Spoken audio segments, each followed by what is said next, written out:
What is up, everybody? My name is Kid Ikarus, and this is my podcast. My guest today is a rapper out of LA, California. You can find his self-titled album, The Bad Influence, on Spotify. His most recent music video on YouTube is The Damaged Goods. He has a few other songs out there on YouTube. Please welcome The Bad Influence.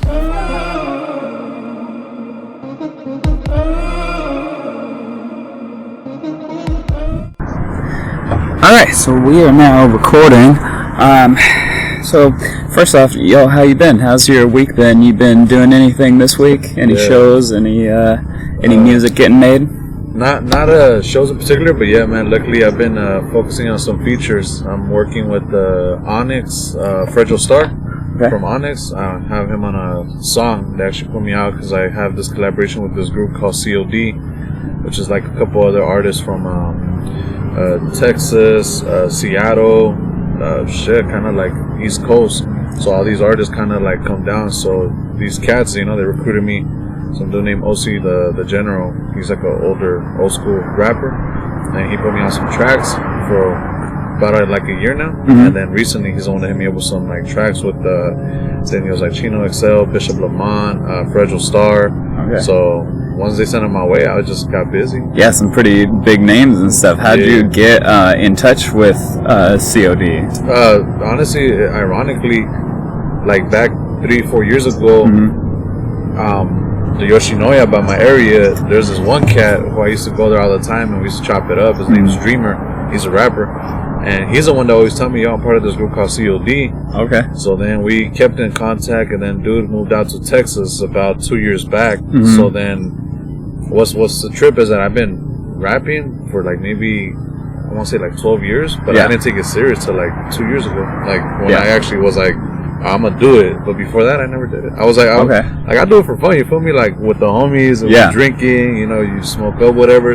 But I never took it like, I'm gonna be a rapper, I'm gonna be an artist. It's like a difficult fucking industry to break into. And on top of that, there's like a lot of good artists out there. So yeah, I was specifically gonna ask that how long you've been doing it, because it does like if you go to your Spotify, it's about 2 years ago that you started putting stuff out. That's true. So that was the start of your actual writing and recording with Swole. Was that the first single you released? Yeah, that was actually my very first one that I released was on YouTube called Real Talk, and that one has more of a vocal harmonical flow because it speaks about like how we don't have money, but one day we will. And when I do, it's just like my visions, my dreams about it, whatever.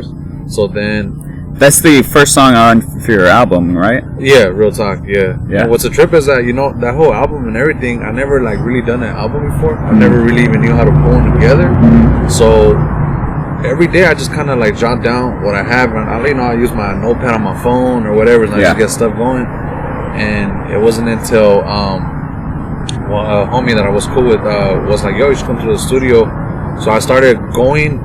And I realized that some people, every artist works a certain way. When I go to the studio, I'm probably there for about 2 to 4 hours. And anyone that's in the studio with me at that time knows that I work crazy. My ethic is insane because I don't knock off less than like 3 to 4 songs a session. Okay, yeah. So I'm not one of those artists that usually take so long on one song. Yeah. So because of that reason, I have so many backed up. So when I started, I always put stuff on YouTube, and it wasn't until someone was like, yo, you should put something on Spotify or Pandora and stuff like that. So I was like, well, what, like an album? They're like, yeah, like an EP, an LP or whatever. And I was like, all right, well, you know what, fuck it, let me just get 13 of like my good ones and put them together. Yeah. And that's what I did.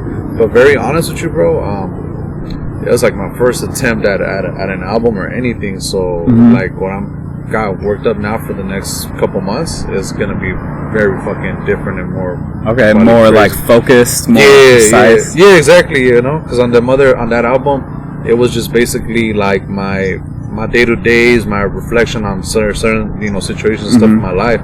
But it wasn't like so much of me being like, okay, I'm like a artist, I'm gonna come in here dominating. Whereas now I'm taking it a lot more serious, and I've been blessed to come across good people. As a matter of fact, when I met you at the show in East Los, Boyle Heights. That's where I met MC Wicks, and the indigenous cats were there. Yeah, Melrose Hill, which is my boy B. Shout out to B if you've seen this or seasons. And they're the ones that, you know, like I said, you know, it's like that energy. You feel me? Like you kind of call it. So man, my hair's even getting up with the fucking you know, how much of the passion I feel for this, but. Yeah, homie, not to you know, ramble out. Yeah, no, it's good. You keep rambling all you want. Yeah, so I like the idea that, like, I think that a lot of people, when they make albums, do that approach that you had the first time, which is just collection of songs, and it sounds like the next one's going to be a complete project, one that's like more focused, more connected, and I like that. I love when an album is put together, like all the tracks fit together, you know? That's what makes me a big fan of, like, Kanye and J. Cole. Like, each of them, like, you can pick one album and a song off of College Dropout would not sound right on any of his other albums. It would not fit on Yeezus at all, you know? That's true. And same thing with J. Cole. If you take a song off KOD and try to put it on Forest Hills Drive, it's going to be like, oh, this feels out of place. Yeah, it's very different, you know? So I like that process of going into an album and being like, this is going to be an album that's put together and everything. Yeah, exactly. That's really what it is. It's like I didn't think it was going to go a certain route. Mm-hmm. So the route that it's going on now is kind of taking a life of its own, where like I'm being blessed to start getting in contact with people to work on more stuff. So it's like more and more exciting, you know. Mm-hmm. And as time goes on, it just makes me like fall in love with it more and more and more. You feel me? So what you said is completely true, because I believe like when Kanye did that College Dropout, it was definitely like a reflection of that time. You know, when he was still like trying to prove himself. Yeah, you can feel in that album that he was like really, really, you know, starting to develop something new, you know, like he was bringing all this other fucking music out, where now you could tell he's already established, so now he just kind of uses it to kind of talk shit, you know, when he's like, oh, I'm fucking pissed, like what he did with The Game, with Easy, that song, Kanye with The Game, where he's like dissing Pete Davidson. Oh, I haven't heard that. I haven't heard his new stuff. I've actually kind of stayed away since Jesus Is King. Oh, like I heard a few stuff off of Donda, which is all right, but haven't really followed much. Yeah, I mean, I like Jesus Is King. A lot of his stuff actually, like, I hate it the first time I listen to it, you know, and then I'll go back and listen to it and be like, oh, okay, this is actually pretty good. I just didn't really get it the first time, because the first time I heard Jesus Is King, I was like, oh, this is really bad. And then I heard it again, and I was like, okay. And same thing with the album before it, the Yay. Yay, I heard it, I listened, it's only like 7 tracks, so I ran through it in a day, and I was like, oh man, this is terrible. And then I kept playing it, and was like, oh no, this is kind of a jam. Yeah. You have to kind of like take your time and like really listen, and just kind of like reflect. I get you. Yeah, with Kanye having like kept up so much like that, but it wasn't until that song that I think I seen like a real, and it was like an animated version of him like killing Pete Davidson. Yeah. So it caught my attention, and that's actually where my name, the bad influence, starts to come into play, because it wasn't a name I gave myself. Mm-hmm. Like, as a matter of fact, I never really, like I said, like thought about doing stuff like this. Yeah. But since I was a kid, I'd be that one friend that my mom's homegirls would tell the kids, oh, don't chill with him, he's a bad influence. Every time you're around him, you do something bad, or you're gonna get in trouble. Mm-hmm. And as I got older, you know, I would think, okay, that'll go away, right? Because I'm a father, I have, you know, a wife, I'm like very focused on work and music and stuff, so I don't party and go out as much. Yeah. But for some reason, when I come around my homies or we kick it, it's like this energy happens, and we just get into some kind of thing. Yeah. So now they're girls, their wives, you know, and they're always like, oh, tell the same thing. Yeah, you're chill with Indio. Nah, if it was a bad influence, that's a bad. So it wasn't until one day they're like, yo, what are you gonna go by? You know, because my name's Indio, and I was like, well, you know, I'll probably go self-titled, whatever, you know, by Indio. And then someone was like, nah, you should stick with what they call you. Like, I like that, the bad influence. You know, that's pretty dope. So then I started really focusing on it, and then I ended up making my logo, which is this right here, which is like the kid holding a gun on his head.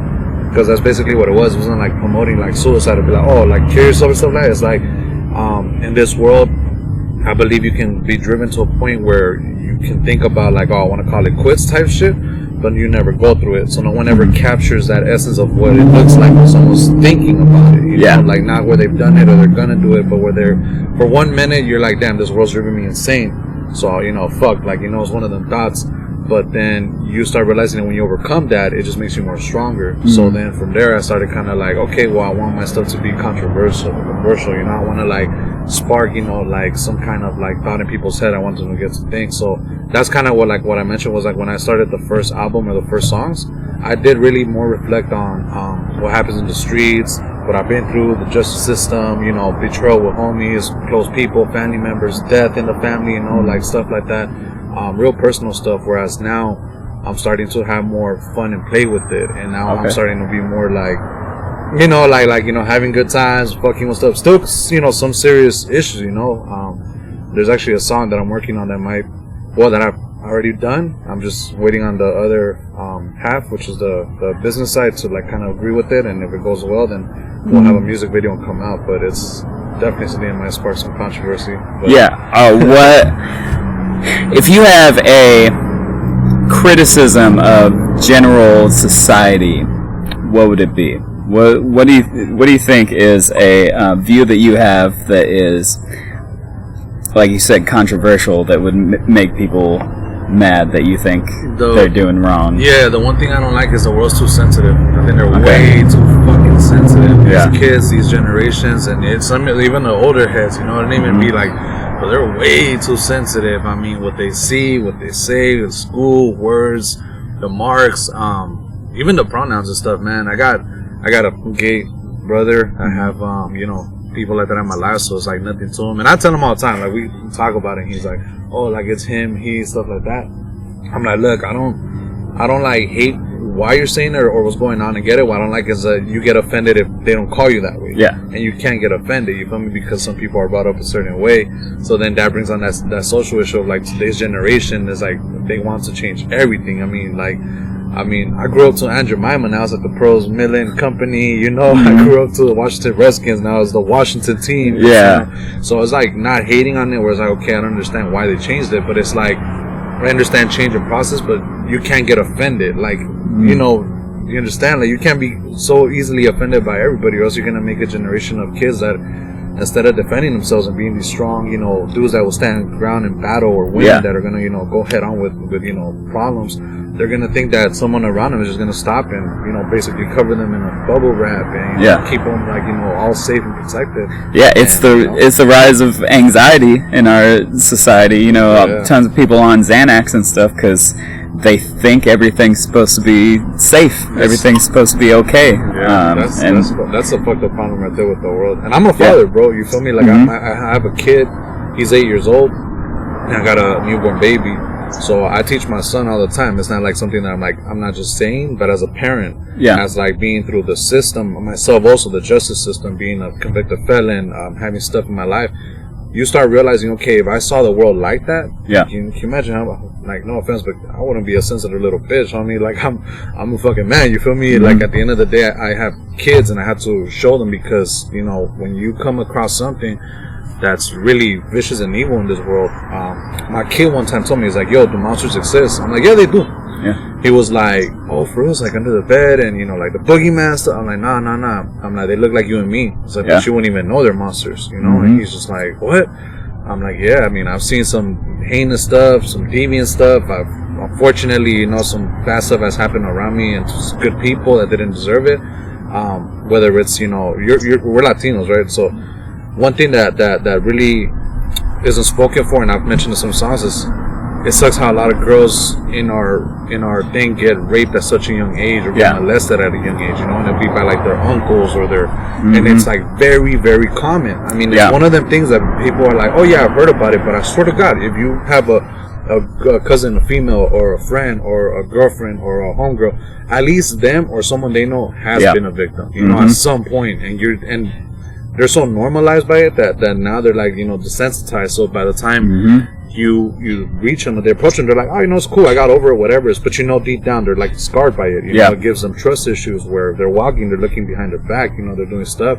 So that's where it comes back into that, can be sensitive. You gotta be on it, you know. Like, because those are the real dangers that are going on. It's real. I mean, it exists. Like, and also random shit in the streets. I remember one time some guy, back in 2011, I went to go see one of my homies at his court case, And it tripped me out because he got sentenced to 5 years at that time. So I was devastated. I went into court, saw his mom crying, saw his sister crying. I showed up. I was one of the only homies that was there. You know, people are like, we're your friend. But when you get locked up, when you're in jail, when you're really in the system, you find out who really is your friend, who's putting money in your books, who's visiting you, who's checking in on you, who's calling your family, who's there for you. Did that for my homie, which was like my brother to me. And as I'm walking down to the train station, the metro station, the Civic Center, right in downtown, sitting down, minding my business at a bus. I mean, I'm literally in my own world, where I'm just like, damn, my homie's getting whatever. Next thing I know, there's just like crazy ass cracked out dude just kind of scoping around me, you know. And I'm just like, okay, you know, like whatever's, not paying too much attention. And my brother was with me. He's like, yo, like that guy's just looking at us. I'm like, oh man, don't mind him, whatever. So we're right here chopping it up. Next thing I know, he comes out of nowhere and he swings a machete to me. Like he just swings it. I just like jump out of nowhere. I'm like, what the fuck? Do not know who this guy is. Never met him. I never seen him. Didn't even exchange a word. But he saw me. I don't know what he was on, and he just brought out a machete and put it on me. And I jumped back. I tried to kick him off. He threw this weird smile, walked away, and went to go hide behind one of the posts. Had a backpack, and then when I was walking away, it's like he'll try to see if I wasn't looking to try to come back at me. So much that I had to like get back and be like, yo, you know, like from one second to another, I was like my own world, minding my business, to some random dude trying to stab me in the metro station. Yeah. I don't know why. I have no idea. Even up to this day, I really don't know whatever happened.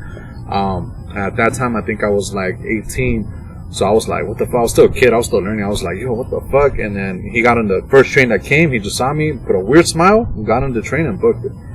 Don't know why. Don't know what's up. Yeah, that's crazy. That experience has always kept me to be like, it's a trip that even if you really, like, you know, we could just be here chilling, but if someone just having a bad day and they see you, they'll just choose you, you know? Yeah. And that's what I tell my kids, like, this is why I need you to be strong, because that person doesn't care what your pronouns are. That person doesn't care if you're sensitive. That person doesn't care if you're a good person. That person just wants to fuck you up. And they don't care why or don't need a reason to, you know? Yeah.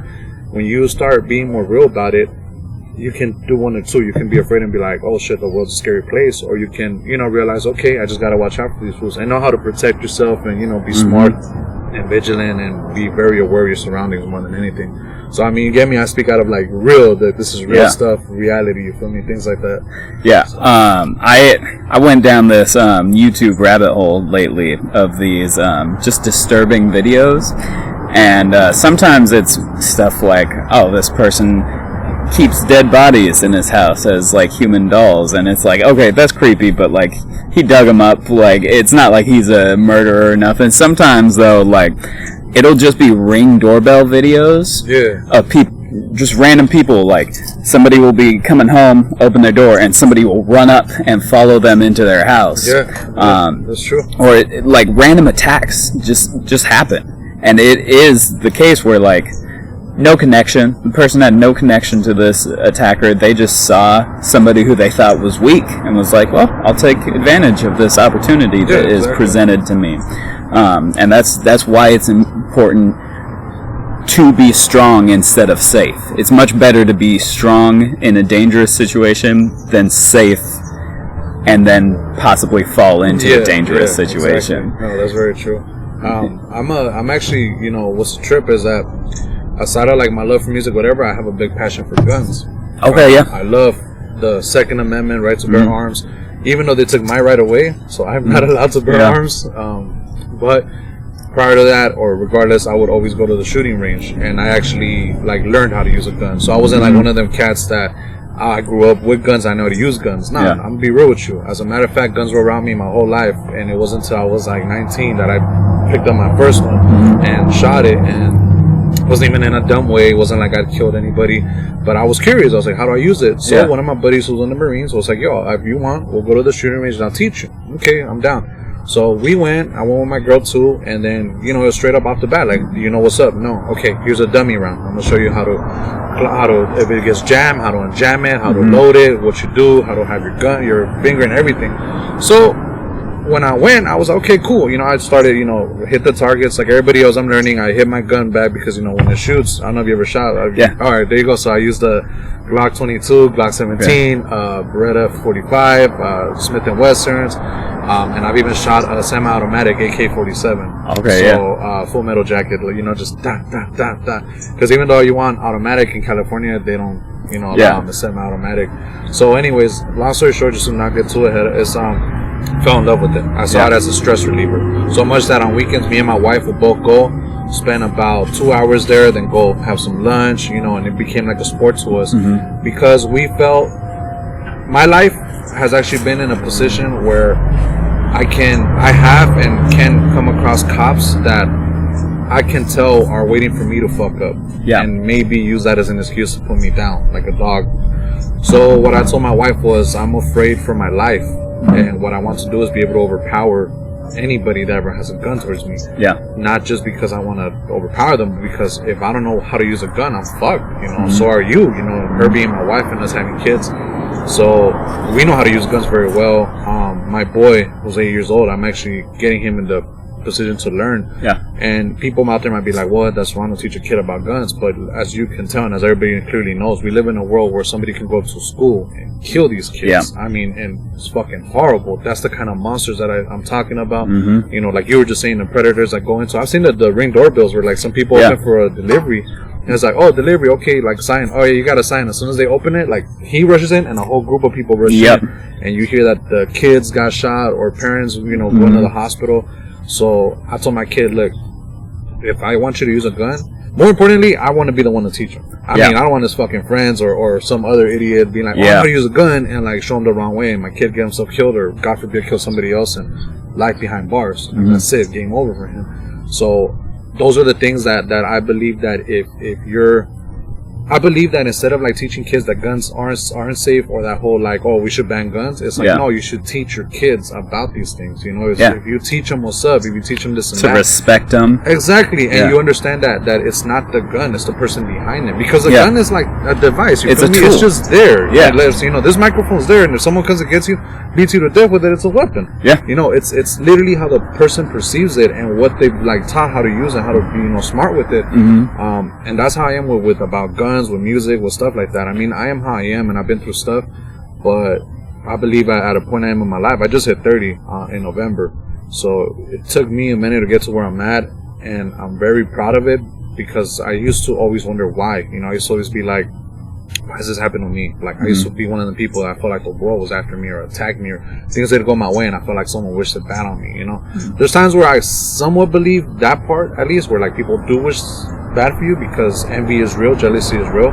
Sometimes someone right next to you, you want to achieve this dream and they want it so bad, but they don't know how to get it, that they don't want you to have it. So they call for you to not even have it because they don't know how to even get started on it. Like when someone's drowning and you go to save them and they just end up pulling you down. Exactly, that's exactly what it is. And I just remember being like, okay, what's going on with this? But now as time's gone on, now I'm like, okay, all of these things happen for a reason. And every time I figure something out, instead of feeling it like a bad way or taking it as something bad, I've learned to put it into my music or to pass it to my son, or even like right now as we're speaking normally, I mean, I know this is a podcast, all that, but see, like, it's not even so much about the music only, it's about like what we're talking about, because at the end of the day, I'm not in this shit to get rich or famous. Like, I'm not doing this for clout, for nothing like that. I mean, it's hard to break into this industry as an artist as it is, but when you're doing, I believe, music like what we do, where it's that underground, that real, that raw, that like storytelling, some shit that people don't even want to listen to because they're like, yo, I don't want to feel dark, I want to be happy or this and that.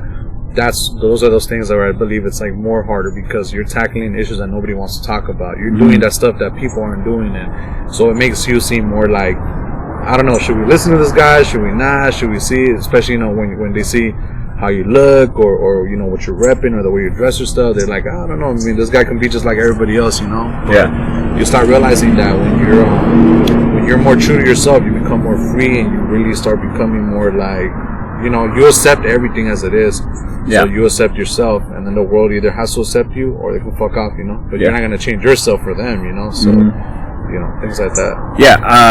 I don't own any guns. I got a lot of friends who do. We just went out shooting a couple months ago, and it was a blast. We ended up, somebody brought oxygen tanks. Oh shit.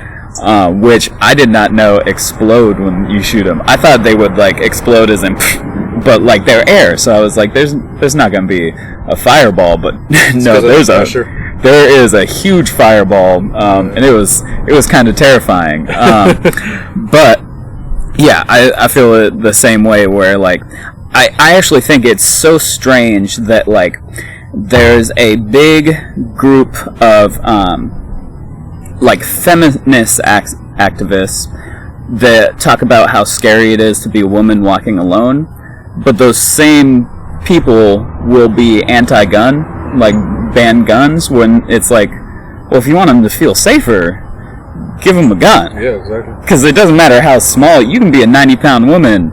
If a man attacks you and you have a gun, well, he's not going to stand up to the bullet. He'll stand up to any punch you throw at him, no matter how hard you fight. If you're a 90-pound, 5-foot-tall woman, you can't fight him. Guy or you can be a highly skilled fighter and still not have a chance against them just out of physicality. That's true. But if you have a 22, like even like the lowest caliber gun, like it's a gun. Yeah. Like you're gonna be a lot safer. Yeah. Exactly. Yeah. It's the great equalizer. Mm-hmm. So I think that should be a feminist cause to get guns in the hands of women. Yeah, exactly. Because like, yeah, they should be safer. They should have that freedom to be like, yeah, if anyone attacks me, they're going to die. It's going to be a bigger risk for them.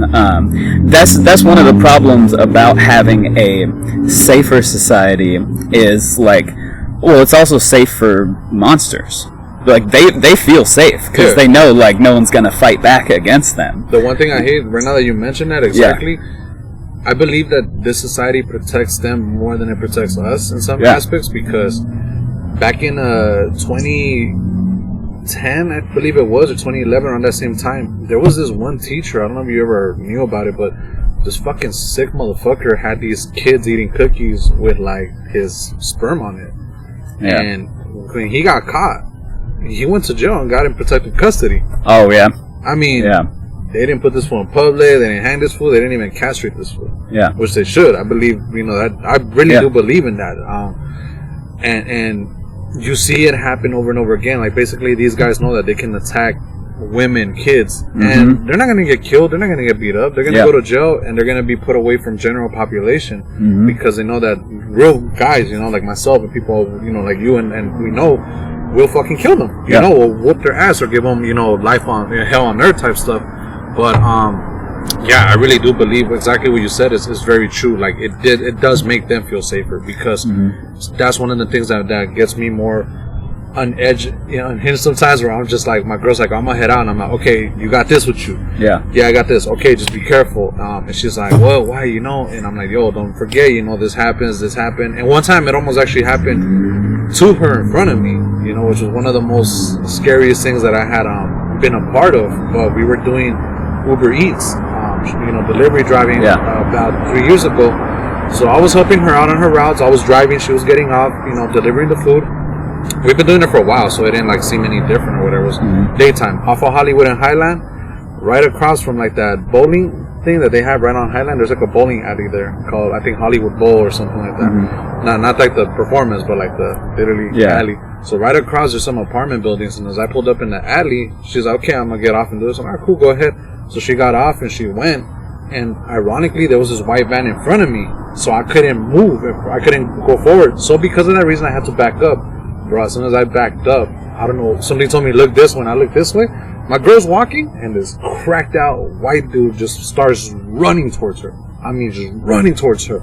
Put my car in fucking park and booked it out the car. Just fucking started chasing down. This other girl who was in front of the building, I guess she lived there, was about to enter. And I see that she turns back, and she's seeing my girl walking towards her, this guy chasing her, and me chasing this guy. So she's seeing it all about to unfold. Yeah. So she tells my girl, yo, watch out. My girl turns around, and she sees this guy about to get to her. She's like, oh shit. And she sees me, and I start screaming just so he knows I'm there. I'm like, yo, what's up, motherfucker? And as soon as he sees me, he starts booking. I start chasing. That girl tells my girl, man, you're so lucky that guy saw him, because he was about to. She's like, that's my husband. She's like, oh shit, where the fuck did he come out of? And she looked at me like, yo, what the fuck? I'm like, yo, you didn't see that? She's like, nah, she was so into her phone, like what to do next, what were the instructions. She was so focused into just walking in, leaving the food, regular day in Hollywood, right here, like nothing. Yeah. If I would have not been there, or if I would have driven around and not seen that, this guy could have done anything to my girl. He could have punched her, he could have took her food, he could have dropped her. I mean, it's those things where you don't know what he would have done exactly. Yeah. But the fact that he, but it wasn't gonna be good. I mean, It didn't faze him about gun control. He didn't think there's cops. None of that shit that we think matters at that moment. At that moment, is that instinct, you know. And I remember when I was a kid, they told me fight or flight. It's one of them responses we have in our brains, you know. And as a human being, you know, you're either predator or prey at that moment. Yeah. And people forget that we still have animal instincts. I mean, we can't go on the world without eating, you feel me? Which means, like, if there was no markets or groceries, we'd probably kill each other for food. Same as an animal. Yeah. You know, so like when you're in the fucking wild, the zebra is not telling a lion, hey, yo, you're not respecting my pronouns. Hey, you're not respecting that I'm a zebra and I don't want beef with you. That feels like I'm hungry and you're dying. And he's like, oh shit, I gotta bounce, you know? But then if you see zebras themselves, they kill their own babies. Like, I don't know if you've ever seen that, but a zebra will kill a baby. I haven't seen it with zebras. I've seen it with like hedgehogs and stuff too. Possums, birds, birds, giraffes. Yeah, they'll stomp out. And what a zebra does more, sometimes it's a woman, but it's the male. If he sees a woman, he does what like a grizzly does, where he'll kill the baby so they can fuck and he can have, you know, her, because they, in a psychological sense, they know that the mom's gonna be so devastated by her loss that she's willing to just get pregnant quick and have another one. Yeah, that's an animal I'm talking about. This is a zebra. This is something that if you see on Discovery Channel, you're like, oh, it looks so cute, you know, oh, like poor animal. Like, no, these fuckers are vicious. You feel me? Like, it's all of us. It's in all of us. I mean, if you're breathing and your heart is beating and you're in this fucking world, you have that instinct. You're just born with that impulse. You know, the only difference is that we have more of a conscious, you know, we're more a little bit controlled than obviously other species in this world. But when it comes down to each other, we forget that. Yeah, you know? there is a bit of a culture that says, like, well, these people need to be informed that what they're doing is wrong, and I think that's a mistake. Like people who are attacking other people, they're fully aware that they're doing something evil. That's kind of the point. Like, they kind of like that. Exactly. And so, like, no amount of being like, hey, that's wrong, is gonna make them stop, because they're like, yeah, it is. I'm a monster. Come on, now keep being afraid of me. That's what I want. That's their gasoline. That's their fuel. Yeah, exactly. And the best response to that is to, instead of being afraid, is to be like, oh, dude, you're a loser. Like, oh, you're taking advantage of a woman? Is it because you can't fight a man? That's probably why. You can't victimize a man, huh? There's anytime somebody treats vicious, evil people like they're scary instead of what they are, which is pathetic. Like, you can't function in regular society, huh? Like Dahmer. You saw what happened with Dahmer, right? Yeah. Like, in his case, he drugged these fools, made them feel away, but in there, he got beat to death by a fucking man who was like, you did this to a boy. You know, his biggest anger, you know, I mean, I'm pretty sure Netflix maybe, you know, added a little more drama, you know, than was needed to, but it got to the point where the guy was like, you did this to a boy, like, where he drilled his head and put acid in there or some shit like that. After drugging him up, and then the cops were like, oh, that's his boyfriend, and they just gave him back to him. Yeah. I was astonished. I'm like, whoa. One, I think we all know this. This wouldn't fly any other color if you were white. Like, in that sense, right? And two, how the fuck does that even happen? Like, you know, what position? And then he goes to jail, and in his mind, it's like, I did all this shit, but I'm a born-again Christian. I got baptized in here. It's all washed up. I'm good. The gates are open for me, all that stuff. So, that's where I have that conflict with religion, where I'm like, I can't understand that. Like, I come from a very Catholic family, which is funny, but because I got the devil like right here. Oh yeah, like literally whispering, right? So yeah, my mom and everybody when I got it, they looked at me like I was insane. Some of my family don't even talk to me anymore because of that. But I don't care. But I see them as some of the biggest hypocrites, because they're some of the worst people in this world. But they believe that once they do bad, all they have to do is go on Sunday, ask for forgiveness, and it's all good. Yeah. That don't make sense to me. You can't do some heinous stuff in this world and still think that you can be forgiven just because you feel it and someone else thinks they have a higher power to tell you, okay, all is forgiven. It's like, I believe in an eye for an eye, you know? Like, that's kind of where I believe. It's like, if you killed somebody, then they should kill you. If you took somebody's life, they should take yours. You know, if you, like, there's no way you can take their life and say that you're even because you're spending the rest of your life alive, you know? Like, they never get a chance to fully, you know, live. So it doesn't give you the same outcome, you know. So in this world, I don't know, man. I mean, the justice system and everything, it has the fundamentals of like why it has its purpose and what it's supposed to be doing here. But we forget that as human beings, we're a lot more complicated than that. Yeah. I mean, very complicated. You know, just an example. When I was looking at 2 years in state prison, I knew I had done a mistake. I know I had committed a crime. I was very aware of what I had done. At the moment, I wasn't fully there because I was going through so much and I was intoxicated. And at that point, I was in a very dark place in my life. You know, like my dad was dying from cancer. Shit was just going bad. Got into like a car accident, got fired from some shit. So I was like just mad, whatever, and want to go do my stuff. Pandemic hit. So it helped me out because I was able to fight my case from out here. So I got released, you know, but I was still going back and forth. They put my bail amount high. So I remember I was like always telling my girl, I was like, okay, you know what? If I go away, I'm willing to accept my mistakes. Like I did fuck up. I did do this. I didn't take anybody's life. I didn't hurt anybody, but I could have, which is why I lost my amendment. But when that happened, it took me a minute to realize what my mistake was. Yeah. You know, it really did. At first I was like, maybe these fools are exaggerating, you know, because I got drunk and I basically shot into the air, you know, negligent. That's what I did, you know, and then, but I didn't kill anybody. But when I was going to jail and everything, when I went to jail and then when I got out, and then my lawyer spoke to me, she's like, hey, I need you to take these courses, these classes, this and that. So I was like, okay, you know what? Maybe I'm going to take them so they can help my sentencing. So it looks good to the judge. You know, I'm not going to bullshit you. I was dead ass. Like, I need to look in front of the judge because I cannot go away right now. I got too much shit to do out here. And this was before my music career. So I wasn't even rapping like that yet. And I just remember that I took this class. I took some courses. I took AA. No one likes to do that. You know, Alcohol Anonymous. And I was hearing stories, and I heard about these little kids that got killed because some guy got drunk and shot outside in the air. New Year's Eve, he got excited. He just went outside to shoot, and one of the bullets came down and killed the kid who was in the room sleeping. Yeah. So, you know, I started hearing about this stuff, and I was like, man, I could have taken someone's life, you know? Like, you know, then it really hit me. I was like, well, where did I shoot at? And it wasn't, you know, like a neighborhood. And I was just like, damn, like I could have killed somebody. So, being a father and hearing the stuff, I was like, man, how would I feel if, like, we're just sleeping and my kid dies because some idiot just starts shooting his gun outside? And how here I am realizing I'm that idiot, you know, that I'm thinking about. Yeah. So I am my own enemy, my worst, you know, enemy at that moment. And I'm like, okay. So I started really feeling remorse and responsible.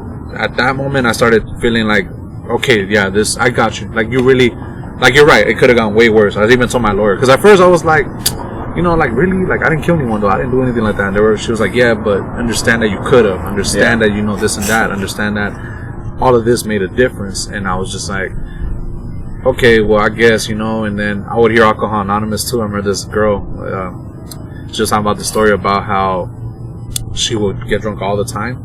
So much to the point that on her son's birthday, she got fucked up the day before, and when she woke up, she was so hungover she couldn't even do anything for her kid because she was just like, oh, I'm hungover, like not today, not today. Yeah. And it took her years until she finally stopped, but that's one of those things that she shared with us that she felt like she let her son down that day, you know, she let him bad.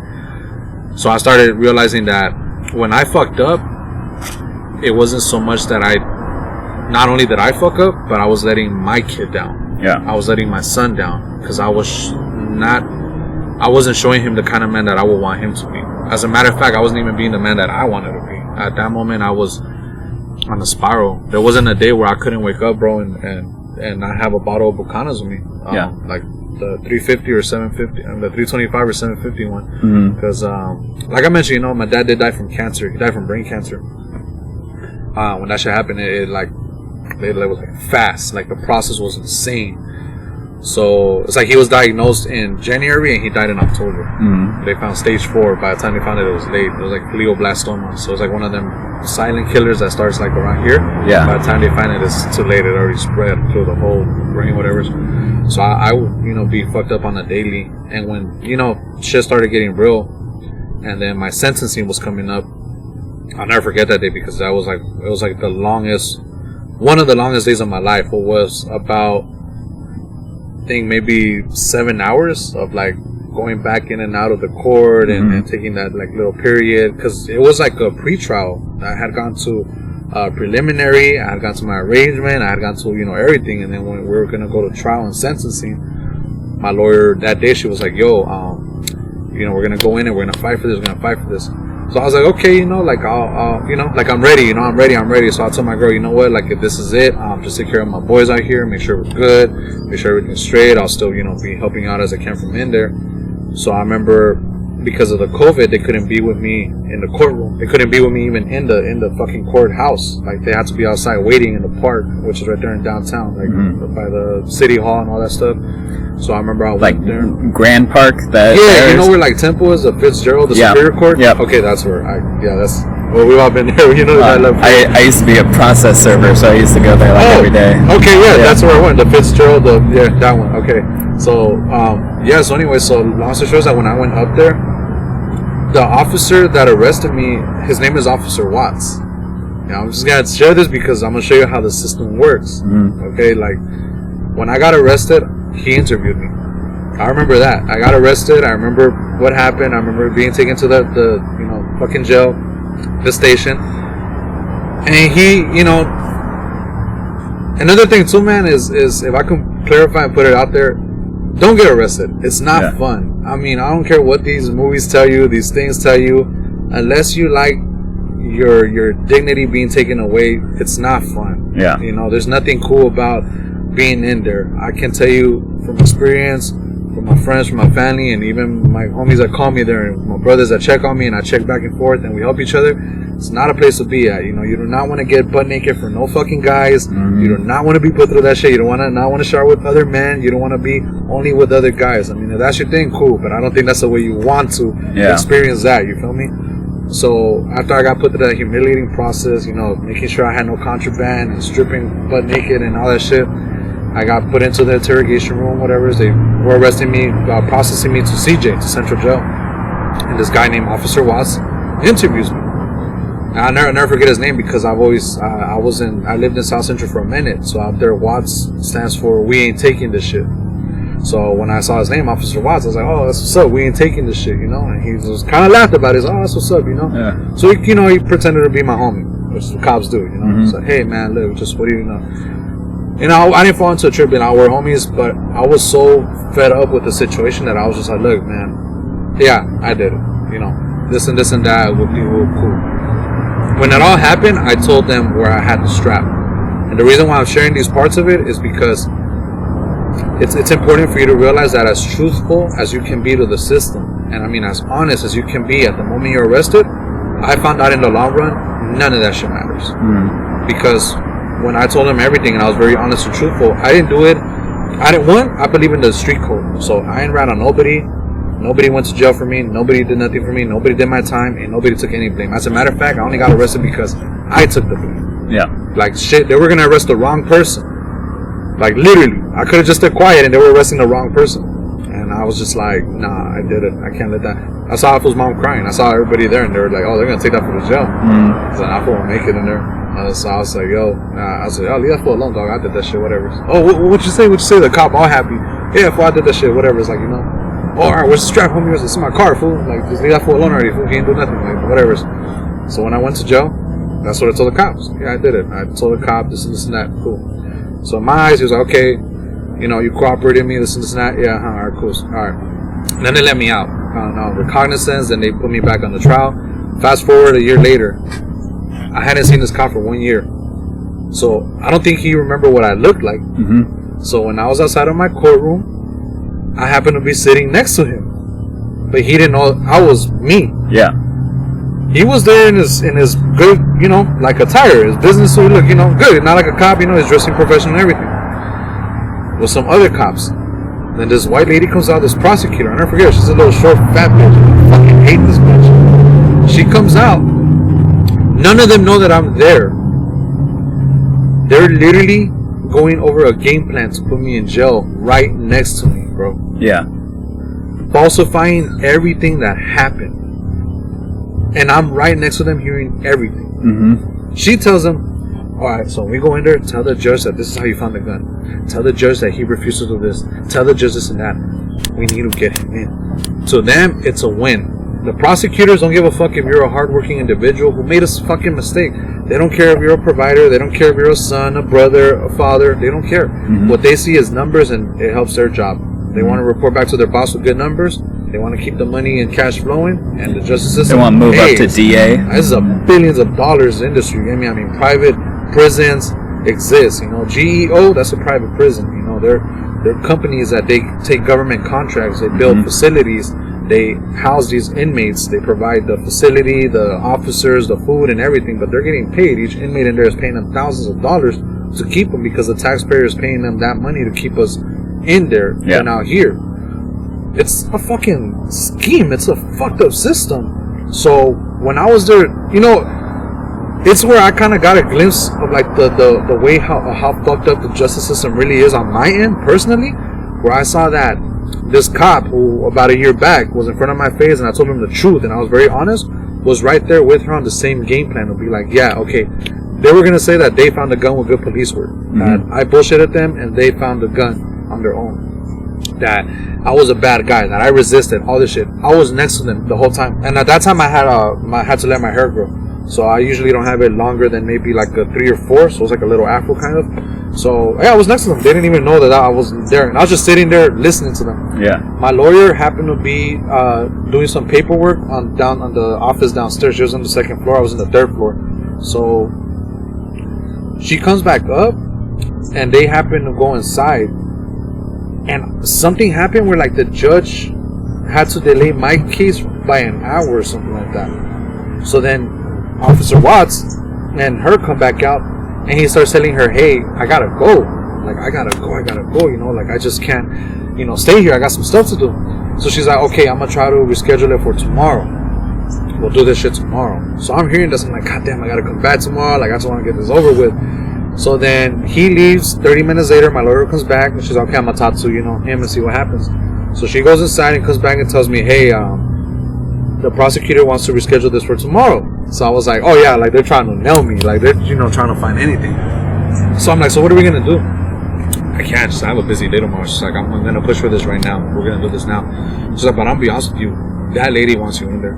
She's like, she does not want to negotiate. My lawyer has sent her a litigation package, which is where you know what it is, you know. But in case people don't know, it's basically where you get all your loved ones to send you good letters, speak on your behalf, classes you've taken, things that basically show the judge that you're trying to rehabilitate yourself outside here as an individual, then to go through the system and be rehabilitated in there. You know? So she ignored everything. She was like, no, I'm good. We go inside, whatever's. She's telling the judge, I want two. And my lawyer was a female. She fucking amazing. This fucking woman is godsend, man. She was like Middle Eastern or something, but fucking amazing lawyer. I mean, one of the best. Not even because like money can buy you the best type of stuff, because I didn't have like money like that. I could have gone with a PD, but he would have fucked me over like a public case. I went with her private. She charged me a couple $1,000, but she was very straight up the whole time. She didn't guarantee nothing like that. She told the judge, hey man, this guy, he's a good man, he's a father, he made a mistake, you know, let's work something out here, whatever. He was more flexible to the situation. He was more understanding. So he looked at me, looked at her. He's like, okay, let's come back from recess. Let's figure something out. So all right, go outside. I go outside, then she goes back in. So I wait outside for like 15 minutes. Yeah, I'm like, yeah, cool. She comes back out. She starts talking to me. She's like, hey, so I got you something, but you may not like it, but this is gonna be the best we're gonna get. I'm like, okay, what's going on? She's like, okay, he's willing to give you 2 years probation, with time served as credit, like credit for time served, but you have to take the strike. And I'm just like, oh fuck, you know, because you know the strike law. Yeah. That means if I do 2 more things, I'm gone for good. You know, so I do have a strike on me. So I was like, oh man, I don't want to do that. You know, maybe this and that. It's like, look, like you know, if we come back tomorrow, we push this to trial, there's a chance that this judge can change his mind. And then what I heard personally, the cops talk with the prosecutor and everything. Yeah, you didn't want to take that risk. Yeah, so I took that break. I had an hour to make up my mind. I went with my girl. We went around the park, like you said, you know. And, I was like, what do I do? She's like, fuck, well, that's a strike, you know. And I'm like, yeah, but if I go, what if I lose? And if I go in, I'm still going to go away for some time. So we went back in. I was like, okay, I'll take the 2-year probation. Yeah. So we went in, and luckily my lawyer got me that. But if it wasn't for that judge delaying the case for an hour, the Watts not being there, and my lawyer doing what she did, I would have lost that for sure. Because I saw that even though I was very truthful at that time, they had a whole different agenda ready for me. Yeah. Because they didn't care, or they didn't see me as a guy who made a mistake. Which is why on my music and stuff, the only reason why I got so passionate about this is because these are real issues that I like to speak about. And on my music, when I speak about officers and stuff like that, it's because I really do deal with these cops. I really have seen them. I really do go through this on a day-to-day. I can drive out of here and they'll have me there for 30 minutes and they'll put me behind their car and they'll go through my car, exaggerate it, hoping that they find one thing just to put me in there. All I'm doing is doing music and I'm on my way back home. They don't care. They don't see it that way, you know? And I used to always be like, oh, well, I look a certain way, so that. But then that's where it comes out, well, you shouldn't be able to treat me a certain way if I look that way. I mean, you know, if you look a certain way, I can't treat you like that. What gives you the right to treat me like that? Well, because I'm tatted, because I'm bald, because I do music, because I've got a history, cool, but that's not who I am now. You know, what did you do in your past? You know, you weren't always a cop, or you weren't always a teacher, or you weren't always a principal, or whatever. You know, everyone has history. Yeah. The difference is that my skeletons ain't in the closet. They're right here chilling with me on my sidelines. You know, you see my skeletons. Yeah, there's a big Venn diagram too between criminals and cops. Like it's the same people. Yeah. It's just different times. And they're worse, homie. They got badges. They got that. You know, some of them. I have met some good cops who are really good people. My PO, if you've seen this, shout out to him. he's a good cop. Yeah. He actually has given me good chances, good opportunities, and he embraces, because he's a black dude. So he embraces the culture. He embraces how we, like, you know, we should unite and do better. And he always tells me, just don't fuck up. You know, I believe in you, this and that. And that's a lot more than I could say that some of my own people or other people are doing for me, really, you know. So, yeah, like I say, he's a cop. Not all of them are bad. But every borough has its bad apples. You know? Yeah. Every borough, you know. So that's all I'm saying is, not every cop, but I do have fuck the police on me. So as happened, I got cops, you know, like in my neighborhood. So that's a pretty nice one. Thank you. Right, that's my neighborhood. That's a lot of details for how small it is. Like, it looks very nice. Yeah, thank you. My boy, he's my artist. He's the one that gets down with like a very good cat. Yeah, and that's actually my neighborhood. Like I actually lived there. I actually grew up there. We just happened to have the cops there and everything. But this is actually my street sign.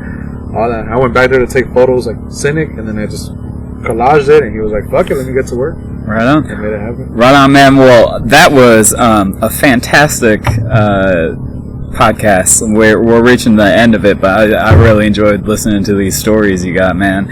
At the last 10 minutes of the podcast, I always give an opportunity to the guests to shout out anybody who you think doesn't get enough recognition. I always say other musical artists or visual artists or producers or even like small business owners that you know, restaurant owners, spots that you frequent in your neighborhood that you're like, hey, check this out if you're ever around. Okay, well, definitely I give a shout out to LV Recording. Them cats out in Hollywood, they gave me that opportunity, that place that I needed to create as an artist. So I give them props, most definitely. I worked with other places who were very unprofessional, and these cats, especially for what they charge, studio time and the engineers they have, they're one of the best definitely around, and they don't receive a lot of praise as they should, but I won't be surprised if one day they blow up and people are like, oh, like LV, you know, because they deserve that. Melrose Hill, like I mentioned earlier, my boys from Melrose Hill. I think you had B and them on here before. Yeah, I've had them on here. They were dope. Yeah, they're dope. Born Vet and B. That slang show with them and Warhead and Gmo.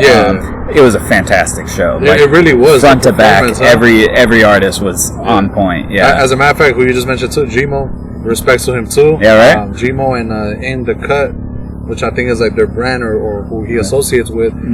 They gave me my first show last year. As a matter of fact, we're here in the city of Bell.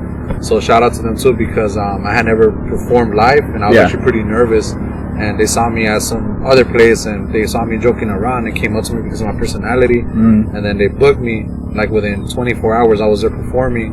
And then it got me to perform more. So I give them a shout out because they got me out of my comfort zone. Like stage fright or going out there and really putting myself. Another person I give a shout out to is you as well, man. I think you get your flowers, but thank you. You doing this is very, very dope, man. I mean, this is sick. You get me? Like, this is really dope. You I appreciate it, man. I mean, you gave me an opportunity to come out here, share my stories, share my voice, have a good time, be at a park. I mean, it don't even really feel like an interview. It kind of feels like I just came out here to chill and kick it with you. Yeah, that's the way I try to make it feel. Just have a conversation. Yeah, exactly. That's how I see it. I don't even feel it like anything bigger than that. I told my girl, where are you going? So I'm going to go do some podcasts. She's like, okay, like this early? I'm like, well, yeah, I'm going to go see what's up. So, like, I appreciate you, like, waiting up for me and setting this up. I know the timing and everything was off, but man, it happened. You feel me? Yeah, it just happened. Thank you so much for coming through. Any last shout outs before we close it off? COD, like I said, Fredjo and them for working with me. Just be on the lookout. If you got me on YouTube, Instagram. Oh yeah, that reminds me. You have any shows coming up that people should come? I'm supposed to be performing, I think, on the 8th of February for another podcast. I'm gonna be performing live and get interviewed. Okay. But as far as live performances, they probably won't start till March. Okay. So I'll definitely be posting everything on my IG, YouTube, and stuff like that. But music always. All right, always cool. Thank you so much for sitting down. Have a good night, everybody. Tell me, how are you? Just let me know if there's anything that I could do. Yeah, I'm feeling blessed. Tell me, how are you? Ain't no bucket change the world like them servants do.